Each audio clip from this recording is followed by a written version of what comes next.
can't afford to lose this struggle. He would lose his job, perhaps his life. So the possibility that this will continue is much, much higher than that it will end.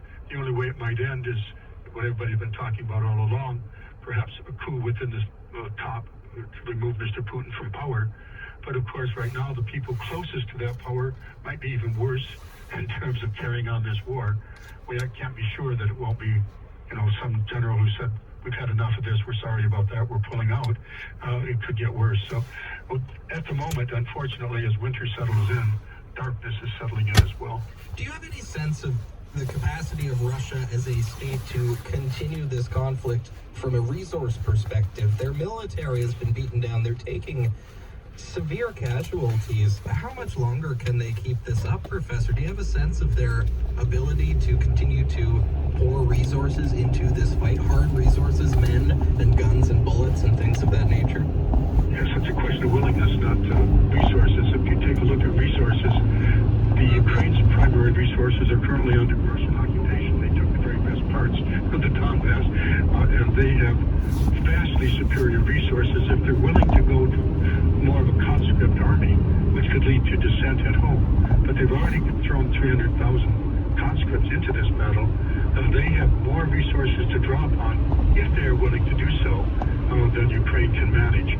So the possibility that this war will continue as Mr. Putin gets more desperate is there. And of course, we have to raise the specter that he might possibly use one of his resources, which he keeps mentioning, which is his tactical nuclear capacity. That's very frightening. That is a frightening thought, to be sure. And I don't know if you're comfortable answering this question. How realistic is that? Is it even possible to tell how realistic the nuclear threat is right now? Yes, there's a lot of conversation about that by specialists and generalists as well. It cannot be ruled out that a tactical nuclear weapon, and I keep saying that's an oxymoron. There's no such thing as tactical nuclear weapon. It's either nuclear or not nuclear. And the overhanging threat here is that as the war does not go well for him, that he could possibly use it. And the debate in the literature that I've been reading comes down to the very mixed conclusion, no, he wouldn't. Oh, yes, he might well. And I'm kind of leading toward, yes, he might well, but we hope he won't. You cannot count it out at this stage, and the West can't count it out either, I would suppose. One of the messages I'm sure that's being delivered by the West up and down the scale inside, because the West has access to the security apparatus, his communication, saying every time Mr. Putin says he might use nuclear weapons, you're putting a target on Russia. Do you really want to incinerate your state because of Mr. Putin's folly? That's the message I suspect that's being delivered by the West quietly, but it's a message that we don't know if anybody's heard. Okay, we will leave it there for this week. We have to take our break, and when we return, we'll turn our attention back to the global south and continue our conversation from last week about Brazil, where after an election that was hotly contested with a very narrow margin of victory, there has now been new rioting perpetrated by the supporters of the former president because they are unwilling to accept the election results. That's after the break. This is David Smith. I'm here with Professor Elliot Tepper. This is The World on City News.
laser eye center of the Ottawa Senators, we know what it takes to build a winning team. We've got one of our own. Our world-class surgeons can help you get back on the ice, the field, or the court with your best possible vision. Help your eyes keep pace with your passion. Google Herzig Eye Institute. Call us for a consultation. There's no charge. Look after yourself. Promise me.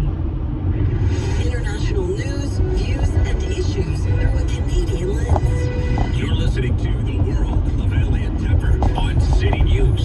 Welcome back to the program, our final segment for The World. This week I'm here with Professor Elliot Tepper from the Norman Patterson School at Carleton University, and we'll turn our attention now, Professor, to Brazil.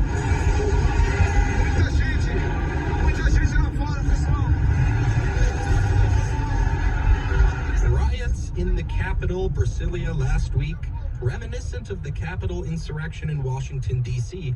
on January 6th, 2020. It was supporters of the former President Jair Bolsonaro who stormed the seat of power in Brazil.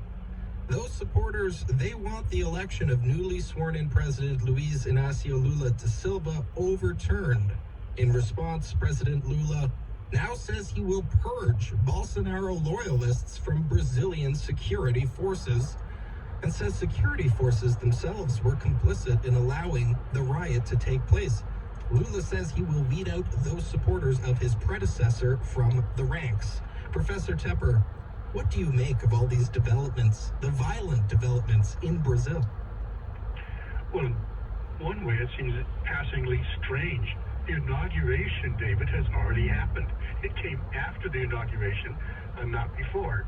The attempt to call out the military, that is, the supporters camping outside military headquarters saying, we want a coup, we want a coup. All of that failed. The inauguration came, it went, it was successful. The Capitol was largely empty, actually, at the time of these attacks. But now we have a really massive attack. All the key organs of government were attacked and trashed. Artistic treasures on the wall were trashed and smashed. So it's a very strange kind of insurrection coming when it's too late to actually stop the inauguration. Last week we spoke at length about stress tests on democracy. You can say that January 6th in the United States was a stress test. In ways, the conflict in Ukraine is a stress test. This is a specific stress test on the democracy in Brazil. Has Brazil as a nation been successful, Professor? If we see these things continuing to happen, and I understand that Lula has said he's going to crack down on this, but the fact that there is such organized, continued opposition to the rightful election victory of President Lula, what does this say about that stress test on Brazilian democracy? Well, there's two or three levels to this we can go to.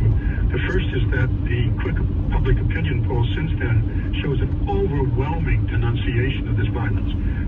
Support, therefore, for Lula by implication. That's something like 76% of the public opposes, and a very small percentage, I think 15 or 16% supported the violence. So it has been rejected.